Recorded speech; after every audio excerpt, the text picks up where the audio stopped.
Hello everyone. दोस्तों, बहुत लोग रिक्वेस्ट कर रहे थे कि प्रिपरेशन के दौरान तो भैया आपने बहुत कुछ सजेस्ट किया था, तो अब पोस्ट प्रेफरेंस के दौरान भी कुछ सजेस्ट कीजिए, पोस्ट प्रेफरेंस में क्या क्या पोस्ट भरें और कैसे भरें। तो इस वीडियो में हम लोग यही बात करेंगे कि मेरे सजेशंस के अकॉर्डिंग आपको कौन कौन सी पोस्ट फिल करनी चाहिए अपनी पोस्ट प्रेफरेंस फॉर्म में। ठीक है, तो इसी के बारे में बात करेंगे। इसके अलावा कुछ इंपॉर्टेंट बात भी मैं बताऊंगा, वो सुनना बहुत ज़रूरी होगा आपके लिए। ठीक है, तो शुरू करते हैं। तो पहले मैं इमेजिन कर रहा हूँ कि आपकी रैंक जो है वो 400 500 या उसके अंडर है, अंडर 500 आपकी रैंक है, यानी कि ऑलमोस्ट आप टॉपर की कैटेगरी में हो, तो आपकी पोस्ट प्रेफरेंस क्या होनी चाहिए। ठीक है, तो सबसे पहले आपको भरना है ASO इन MEA। ठीक है, याद रखिएगा इस चीज़ को। उसके बाद आपको भरना है इनकम टैक्स इंस्पेक्टर, और मैं बता दूं कि income tax inspector home state अगर आपको मिल जाता है उससे बेटर और कुछ नहीं हो सकता है आज के टाइम में। ठीक है, तीसरे नंबर पे आपको आता है ASO इन CSS।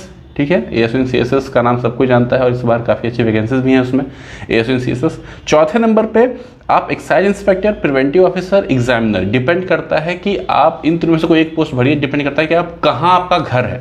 अगर आप नॉर्दर्न साइड में रहते हो, घर आपका नॉर्थ इंडिया में है, तो आप एक्साइज इंस्पेक्टर भरो, या अगर आप साउथ में रहते हो the lower part of India, तो फिर आपके लिए प्रिवेंटिव ऑफिसर और एग्जामिनर आपके लिए बहुत ही बेहतरीन पोस्ट साबित होंगी। उसके बाद आपको भरना है AEO in ED, assistant enforcement officer in enforcement directorate, और उसके बाद आपको भरना है डिविजनल अकाउंटेंट। जी हाँ, डिविजनल अकाउंटेंट की पोस्ट बहुत ही शानदार है, और अगर रैंक आपकी अच्छी है तो ये आपके लिए एक वरदान से कम साबित नहीं होगा DA की पोस्ट। क्योंकि बहुत लोग बोलते हैं home state home state home state, मैं हमेशा बोलता हूँ प्रिफर्ड स्टेट, क्योंकि बहुत लोगों का ऐसा भी हो सकता है कि होम स्टेट में रहना उनके लिए प्रेफरेंस ना हो। जैसे कि रवि कुमार सिन्हा के जो IAS बने, उनका भी यही प्रायोरिटी थी कि होम स्टेट में वो नहीं रहना चाहते थे। तो इसीलिए प्रिफर्ड लोकेशन आपके लिए वो ज़्यादा मैटर करना चाहिए। होम स्टेट ज़रूरी नहीं कि वहीं पे आप रहो, प्रायोरिटीज पे डिपेंड करता है। यहाँ मैं एक इंपॉर्टेंट बात बता दूं कि बहुत लोग क्या करते हैं कि उनकी रैंक बहुत अच्छी नहीं होती है, ठीक है, स्टिल वो हायर ग्रेड पे की पोस्ट ऊपर रख देते हैं, और बाद में उनको पता चलता है कि उनको तो अब साउथ जाना पड़ेगा या नॉर्थ ईस्ट में जाकर रहना पड़ेगा। ठीक है, तो बहुत निराश हो जाते हैं और निराशा में ही रहते हैं। ठीक है,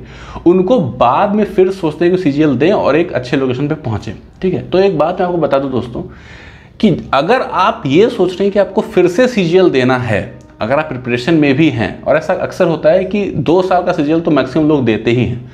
ठीक है, तो ऐसे में आप क्या कीजिए कि बेटर है कि आप कोई लोअर ग्रेड पे की पोस्ट चूज कीजिए। लोकेशन भी आपको मिल जाएगा अपने प्रेफर्ड लोकेशन के आसपास, और बहुत इंपॉर्टेंट चीज़ ये कि आपके पास वर्क लोड नहीं रहेगा। अगर आप लोअर ग्रेड पे भी ज्वाइन करते हैं तो आपको पढ़ने का भी टाइम मिल जाता है। लेकिन अगर आप हायर ग्रेड पे जॉब करते हैं, ज्वाइन करते हैं, आपको सैलरी ज़्यादा देती है गवर्नमेंट, तो उस हिसाब से आपसे काम भी लिया जाता है। ऐसा हो सकता है कि शुरू में आपको लीनियंट थोड़ा छोड़ा जाए, लेकिन 1-2 महीने बाद ही आप पर प्रेशर काफ़ी ज़्यादा पड़ सकता है। डिपेंड करता है आप किस ऑफिस में आप ज्वाइन कर रहे हैं आप। ठीक है, इसीलिए अगर आपको CGL देना है या आपको उस पोस्ट को चेंज करना है, लोकेशन चेंज करना है, आपने ऐसा माइंडसेट बना रखा है, तो बेटर है कि लोअर ग्रेड पे की पोस्ट पे आप ज्वाइन करें। अच्छा, अब मैं आपको बता रहा हूं कि अगर आपकी रैंक 2000 के आसपास है, ठीक है, आप टॉपर की कैटेगरी में नहीं हो, आप थोड़ा सा अनसर्टेन हो, तो आपको कौन कौन सी पोस्ट भरनी है। ठीक है, तो इसमें सबसे पहले आपको भरना है ASO इन MEA, उसके बाद आपको भरना है ASO इन CSS या फिर बाकी जो ASO हैं। अब यहाँ पे आप गौर कीजिएगा कि मैंने एक्साइज इंस्पेक्टर और इनकम टैक्स इंस्पेक्टर को कट कर दिया। क्यों? क्योंकि अगर आपकी रैंक 2000 के आसपास है तो आपको पता होना चाहिए कि इनकम टैक्स इंस्पेक्टर और एक्साइज इंस्पेक्टर की जो वैकेंसीज है नॉर्थ में वो बहुत कम है इस बार। ठीक है, तो अगर आपकी रैंक 2000 के आसपास है और आपने ये दोनों में से कोई पोस्ट ऊपर रख दी, तो फिर आपको अपनी प्रेफर्ड लोकेशन नहीं मिलेगी। आप या तो नॉर्थ ईस्ट में आपको जाना पड़ेगा या साउथ में जाना पड़ेगा, तो बहुत दिक्कत आपको होगी। इसलिए दोनों पोस्ट मैंने यहाँ से कट कर दिया है। उसके बाद ASO CSS के बाद आपको भरना है प्रिवेंटिव ऑफिसर या एग्जामिनर। ठीक है, स्पेशली एग्जामिनर की बहुत अच्छी वैकेंसी है इस बार। ठीक है, तो बहुत सारे ऐसे लोग जो कि यूपी के हैं, बिहार के हैं, झारखंड के हैं, वेस्ट बंगाल के हैं, तो जैसे कि मुंबई और कोलकाता, ये दोनों पे ज़्यादा फोकस होता है नॉर्थ वाले बच्चों का या फिर ईस्ट वाले बच्चों का, तो उनके लिए काफ़ी अच्छा मौका है। अगर एग्जामिनर आप ज्वाइन करना चाहते हैं तो बहुत बेहतरीन पोस्ट है ये। ठीक है, आपको जो चीज़ भी आप सोच सकते हैं वो सब आपको इस पोस्ट में मिलता है। उसके बाद जो आपको पोस्ट भरना है वो है AAO की पोस्ट। AAO की बहुत अच्छी वैकेंसीज है, 1200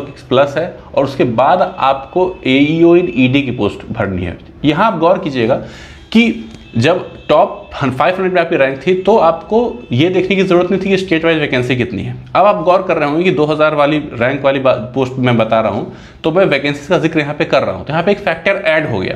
तो जैसे जैसे आपकी रैंक नीचे आती जाती है ना दोस्तों, आपको बहुत चीज़ कंसिडर करना पड़ता है। अब मान लीजिए आपकी रैंक 3000, 4000, 5000 या उससे नीचे है तो आपको और कई सारे फैक्टर्स आपको कंसिडर करने पड़ेंगे। ऐसा भी आपको करना पड़ सकता है कि आपको एक एक पोस्ट के बारे में जानकारी इकट्ठा करनी पड़ेगी कि ये बेटर है कि नहीं है, इसमें ये चीज़ है वो चीज़ नहीं है। लेकिन अगर आप टॉपर्स हैं, रैंक आपकी बढ़िया है, तो फिर कुछ आपको ज़्यादा सोचने की ज़रूरत नहीं पड़ती है। इसीलिए हमेशा से मैं फोकस करता था कि अपने रैंक को इंप्रूव करने के बारे में सोचिए, ठीक है। उसको अगर आप इंप्रूव कर लिया तो किसी पोस्ट के बारे में बहुत ज़्यादा आपको रिसर्च, बहुत ज़्यादा छानबीन करने की ज़रूरत नहीं है, ठीक है। हर पोस्ट में कुछ प्रोज एंड कॉन्स हैं, हर पोस्ट में, ठीक है। किसी भी कोई भी पोस्ट अगर आपको मिलती है तो आप ये मत सोचिए कि इसमें इस पोस्ट को लेकर तो मैं हार गया, निराश हो गया, ठीक है, या फिर इस पोस्ट को लेकर तो अगर ये मिल जाएगा तो फिर तो मैं राजा बन जाऊंगा। ऐसा कुछ नहीं है। पहले जैसा कहीं भी सिनेरियो नहीं है। बहुत लोग करप्शन के लिए, पैसे के लिए कोई पोस्ट ज्वाइन करते हैं, तो उनके लिए बता दूं हर जगह ट्रांसफॉर्मेशन है। ये बात अलग है कि एक दो जगह के बारे में ही बातें होती है सिर्फ, लेकिन हर जगह ट्रांसफॉर्मेशन है। अगर आप इस मेंटेलिटी से आ रहे हैं तो प्लीज गवर्नमेंट जॉब ज्वाइन मत कीजिए, आपको बहुत निराशा हाथ लगेगी। पोस्ट वाइज वैकेंसीज क्या है वो आपको वेबसाइट से पता चल जाती है, और स्टेट वाइज वैकेंसीज कितनी है वो आप यूट्यूब से पता कर सकते हैं। Like income tax inspector state wise vacancies SSC CGL 2022 करके अगर आप सर्च करोगे तो आपको कई तमाम वीडियोस मिल जाएंगी कि जिसमें आपको स्टेट वाइज वैकेंसी क्या है वो बताया जा रहा है। किसी बस पोस्ट का नाम लिखिए और आपको वीडियोस मिल जाएंगी। थोड़ा आपको रिसर्च करना पड़ेगा इस मामले में और आपको उस हिसाब से अपना प्रेफरेंस भरना है। तो ये मैं नहीं करना चाहता हूँ और मेरा बायस किसी एक पोस्ट की तरफ है और मैं नहीं चाहता हूँ कि मेरे वीडियोस में वो चीज़ दिखे।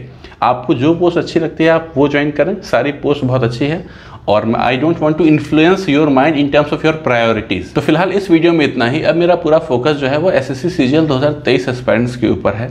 तो बहुत सारी वीडियोस आने वाली हैं, बने रहिए मेरे साथ। मिलते हैं अगले वीडियो में, तब तक के लिए बाय बाय।